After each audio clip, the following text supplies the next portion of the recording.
Graham. Congratulations on the win. Kind of a bittersweet day, I guess, for you, though. I mean, good performance. Mason Mount particularly with that goal. But then you lose Reece James. If I may start with Reece James and just ask if there's any update, if you're any clearer what's happened at all. No, not really, too soon. But obviously the same area, so we're concerned. And we'll have to see over the next 48 hours.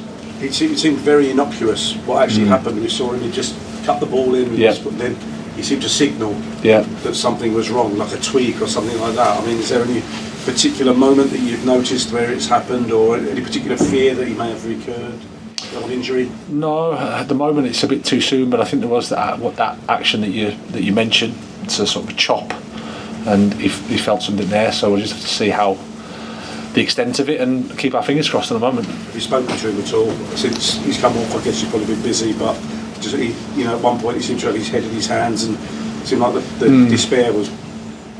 Yeah, he's disappointed, of course he is. Yeah, but again, at the moment we're in a stage where we're just hoping that it isn't as bad, and we keep our fingers crossed. Darren, can you just talk about how he's been? Because obviously it was a big blow for him to miss the World Cup, and he spoke to us pre-World Cup about how he was then. How has he been, and how big a setback is this? Seems an obvious question.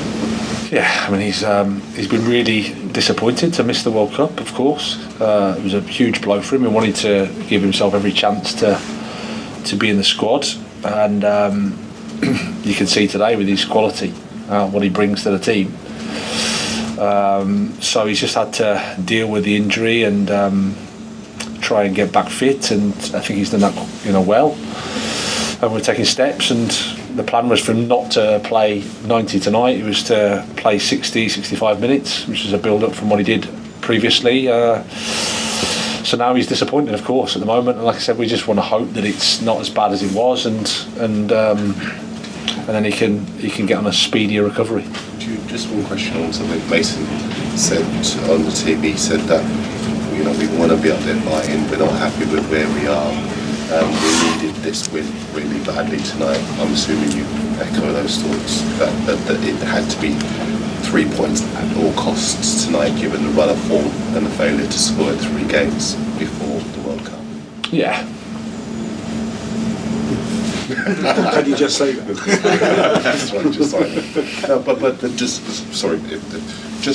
Can you talk about? Do you share those views? Can you elaborate on that? Well, you have to always look at, I think, in 2 ways. We haven't been perfect ourselves, and we can't say that we've been playing well. The last 2 or 3 weeks, at least, of the Premier League campaign before the break, we didn't perform well, and as a result, we didn't get the results we wanted. And so, you understand all the criticism that comes your way, and you understand the pressure, and you understand the expectation, and all that sort of stuff. Of course, you can make a different conversation as well in terms of the challenges we've had and the injury problems we've had and the World Cup coming at a time, etc. But they're just reasons, and we have to just balance the both and try to get a bit of perspective. You have to remember what this club's been through over a short period of time in terms of transition. It's been, I would say, very, very significant. And then you have to deal with that and try to stabilise and try to improve the team, and that's where we're at. Just on that, the club has a lot of faith in you. The ownership will be very clear about the fact that they're willing to back you regardless of what happens this season. Sometimes fans cannot maybe understand what the club are trying to do, what you're trying to do. Would you hope that they can understand the path that the club are trying to take and the vision that they have? Well, of course I hope they do, but I can also understand when we're not playing well and things don't look as good as they would like, that of course everybody gets frustrated. I understand that. And I'm not naive. There'll be people that go, he's not good, or he's not this, or he's not that. That's happened throughout my career. I'll go out to Ostersund and you go on a website in the first 18 months and Potter was rubbish.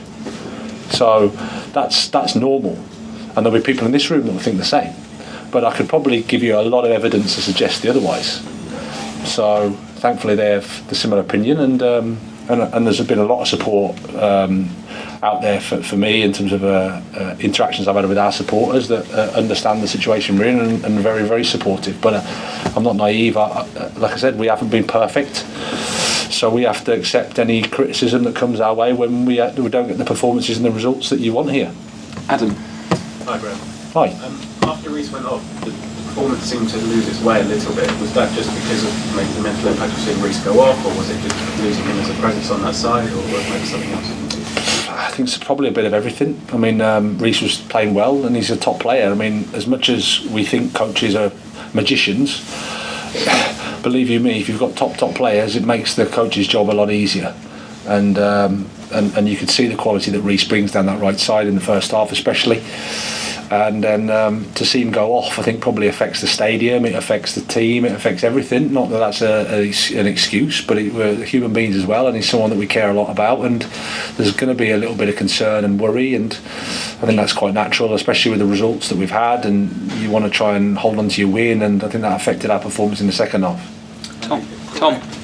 Graham, can you just describe how important Reece is to what you want to do with Chelsea and how important he is to the team? Because of course when you came in you were on a great run before that AC Milan game, and of course, and it's happened before with when he had his injury at AC Milan. It happened before when Chelsea lost him under the previous manager.